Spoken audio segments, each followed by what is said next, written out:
Nós vamos ler para vocês a encíclica do Papa Pio XI da festa do Cristo Rei, chamada Quais Prima. Importantíssima. Preste bem atenção, tá? Porque é muito importante. Em 1925, o Papa Pio XI instituiu a festa do Cristo Rei através da encíclica Quais Prima. A partir de agora falará através da encíclica o Papa Pio XI. Tudo que vai ser lido agora aqui é a encíclica do Papa Pio XI, tá? As dificuldades que a humanidade estava atravessando, os males múltiplos do mundo, são devidos ao fato de que a maioria dos homens se afastou de Jesus Cristo e sua santa lei em suas vidas. Enquanto indivíduos e estados se recusarem a submeter ao governo do nosso Salvador, não haverá nenhuma perspectiva realmente esperançosa de uma paz duradoura entre as nações. Os homens devem procurar a paz de Cristo no reino de Cristo. A paz só pode ser efetivamente restaurada, nem fixada através da restauração do império de nosso Senhor, a única fonte de salvação. Assim, os homens devem retornar ao dever de obediência a nosso Senhor e Rei, o fundador da Igreja. Há muito tempo é costume dar a Cristo o título de Rei, por causa do alto grau de perfeição pelo qual ele supera todas as criaturas. Então se diz que ele reina nos corações dos homens, tanto em razão da grandeza do seu intelecto e da extensão do seu conhecimento, quanto porque ele é a própria verdade, e é dele que a verdade deve ser obedientemente recebida por toda a humanidade.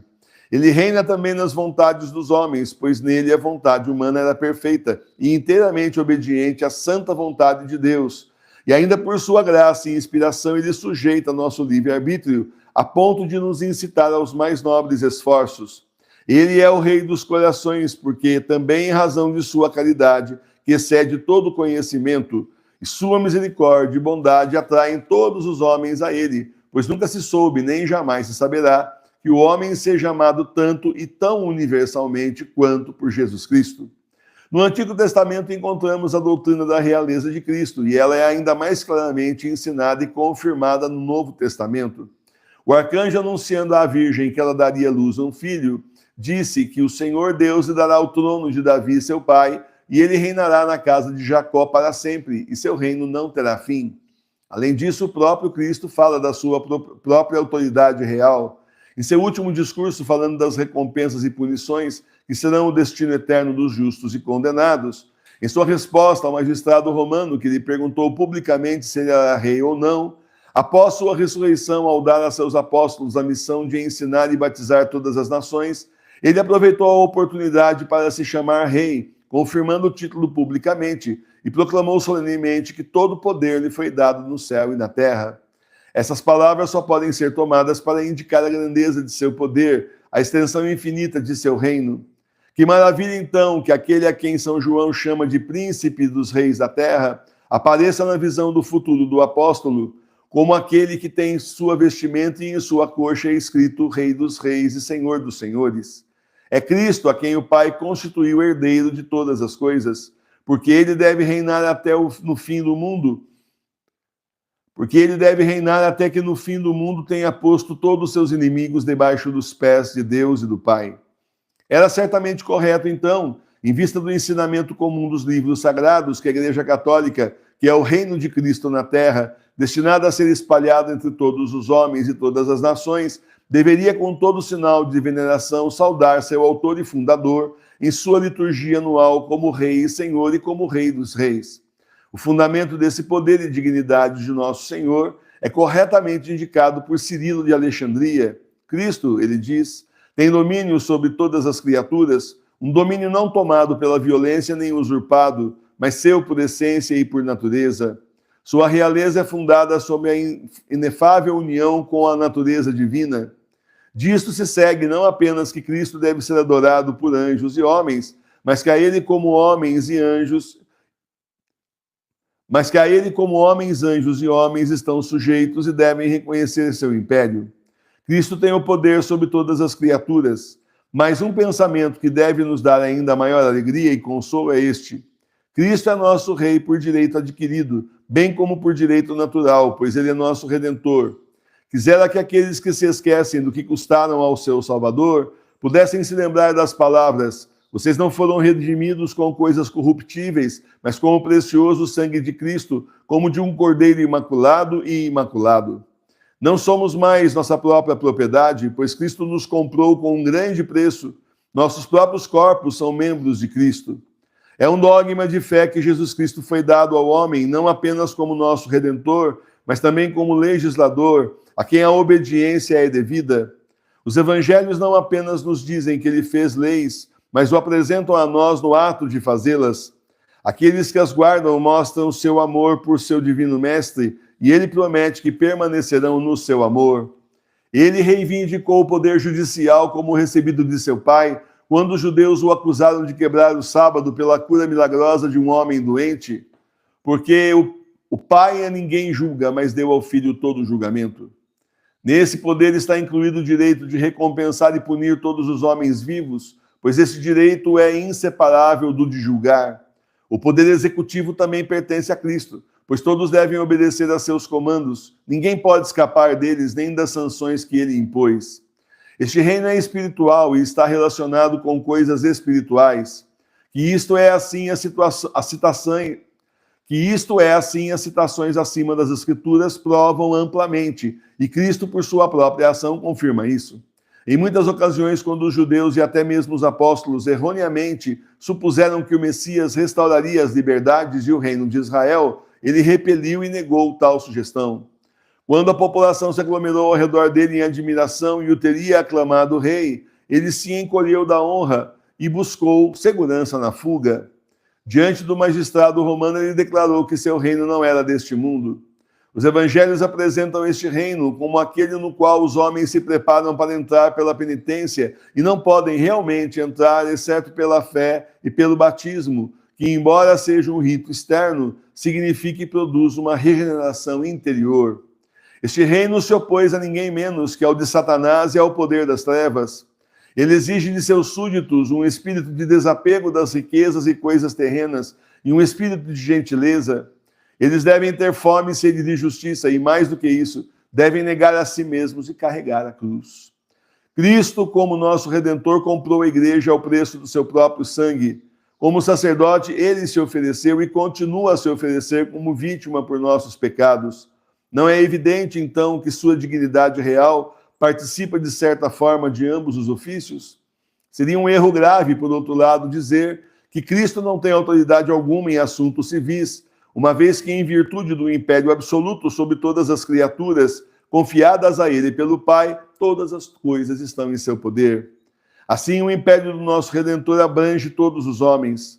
Para usar as palavras do nosso imortal predecessor, o Papa Leão XIII, seu império inclui não apenas as nações católicas, não apenas as pessoas batizadas, que, embora pertencentes à igreja por direito, foram desviadas pelo erro ou foram cortadas dela pelo cisma, mas também todos aqueles que estão fora da fé cristã, de modo que verdadeiramente toda a humanidade está sujeita ao poder de Jesus Cristo. Então não adianta a pessoa falar assim, essa não é a minha fé. Um desses dias entrou um indivíduo aqui, naquele vídeo que eu falei sobre os evangélicos lá em Aparecida, aqui na TV Nacional de Fátima, e falou assim, pessoa, é muito bonito, mas só que nós não estamos sujeitos à sua fé, certo? Então, estão todos sujeitos a Jesus. Quem acredita, quem não acredita, não tem como a pessoa simplesmente se desplugar, né? Fala assim, bom, eu não acredito, tá? Então, não, comigo isso não vai acontecer. Isso é para vocês. Eu não acredito, então estou imune, não vai acontecer nada comigo. Vai acontecer tudo, porque aí vai ser julgado pelo Senhor de forma pior ainda, porque não quis obedecer e não quis se submeter.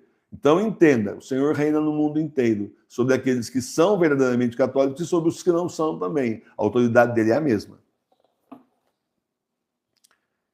Nem há qualquer diferença nessa questão entre o indivíduo e a família ou o Estado, pois todos os homens, coletiva ou individualmente, estão sob o domínio de Cristo. Nele está a salvação do indivíduo, nele está a salvação da sociedade, e não há salvação em nenhum outro, pois não há outro nome debaixo do céu dado aos homens pelo qual devamos ser salvos. Ele é o autor da felicidade e da verdadeira prosperidade para cada homem e para cada nação. Pois uma nação é feliz quando os seus cidadãos são felizes. O que mais é uma nação senão um número de homens vivendo em concórdia? Se, portanto, os governantes das nações desejam preservar sua autoridade, promover e aumentar a prosperidade de seus países, eles não negligenciarão o dever público de reverência e obediência ao governo de Cristo. O que dissemos no início de nosso pontificado sobre o declínio da autoridade pública e a falta de respeito pela mesma é igualmente verdadeiro nos dias atuais. Olha, isso aqui é 100 anos atrás, hein?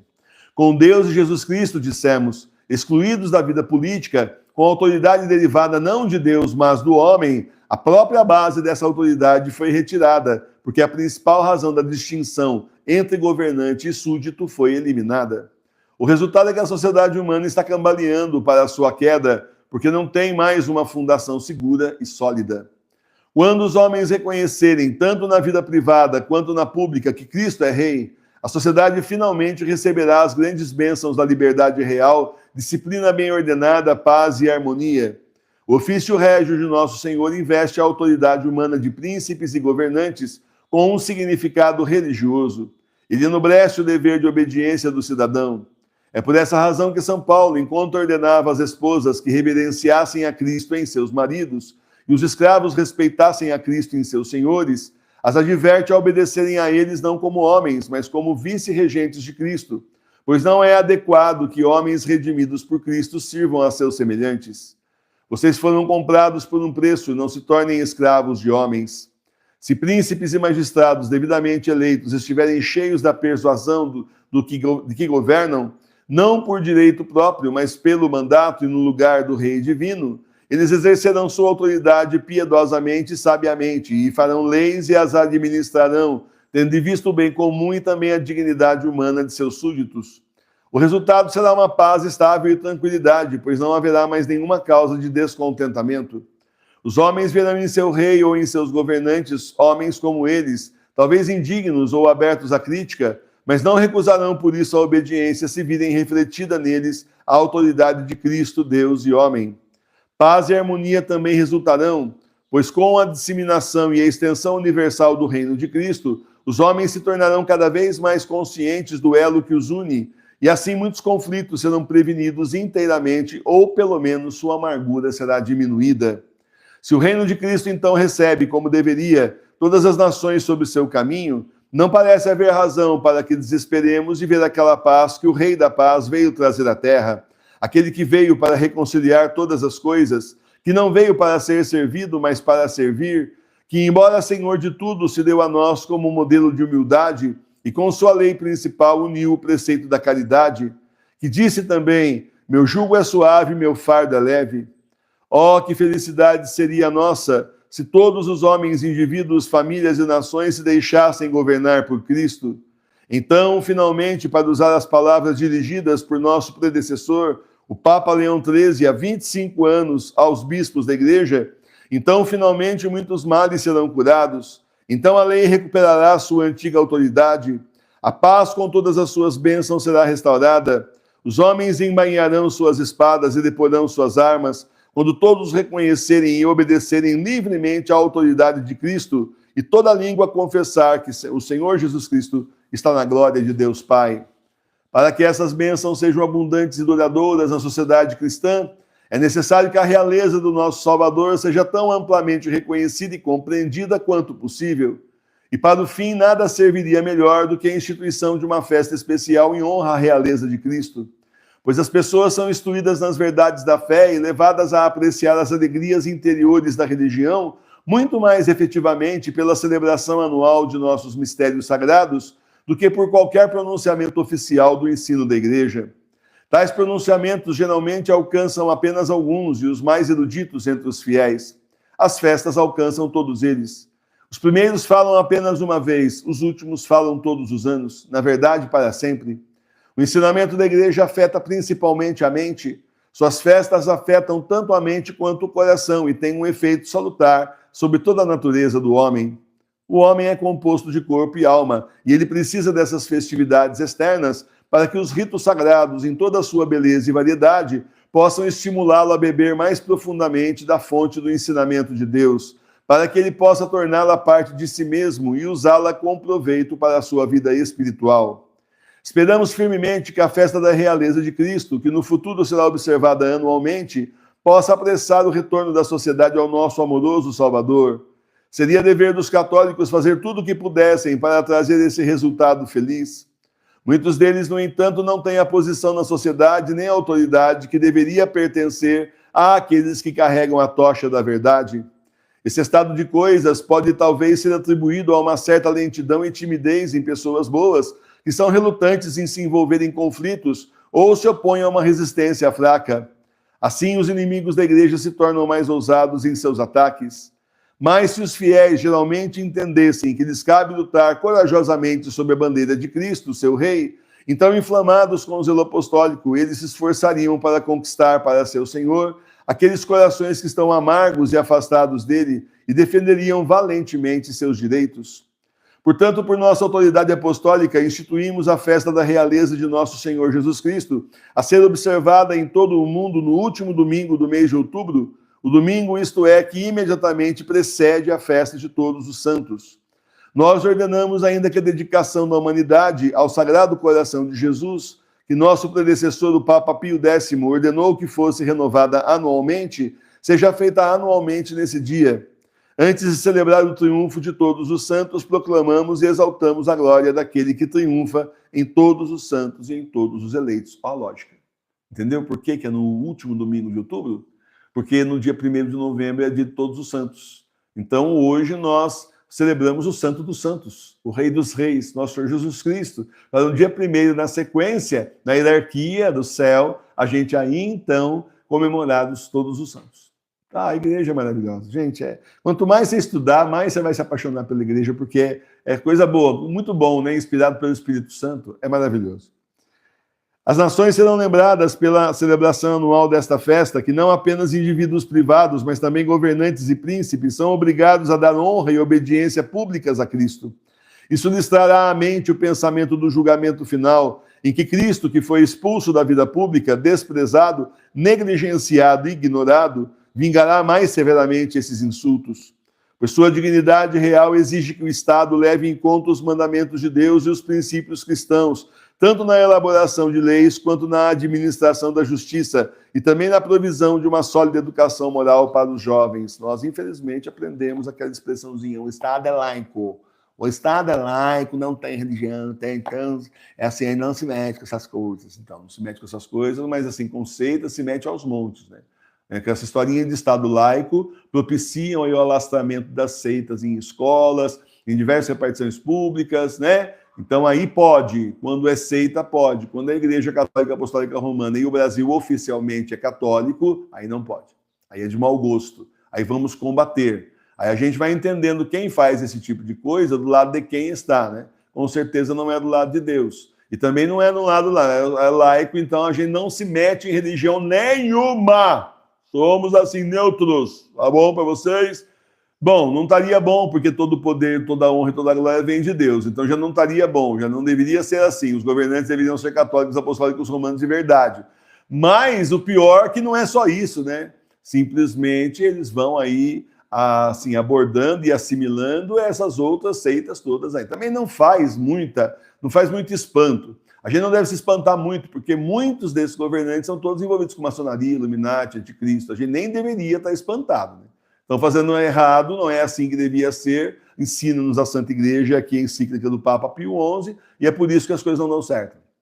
Porque querem levar as coisas... Sabe quando Deus, né, através dos seus profetas, ele simplesmente conduzia aquele povo hebreu, e aí o povo hebreu se reuniu, se juntou contra lá o Samuel. Ah, não queremos mais ser governados por profetas, queremos reis. Todo mundo tem rei, está indo muito bem. Só nós que não temos rei. Nós já estudamos isso aqui na parte da manhã, né, ao longo do ano, o livro dos reis, tudo mais, justamente mostrando toda essa história do povo hebreu, né? E aí o profeta Samuel ficou muito triste.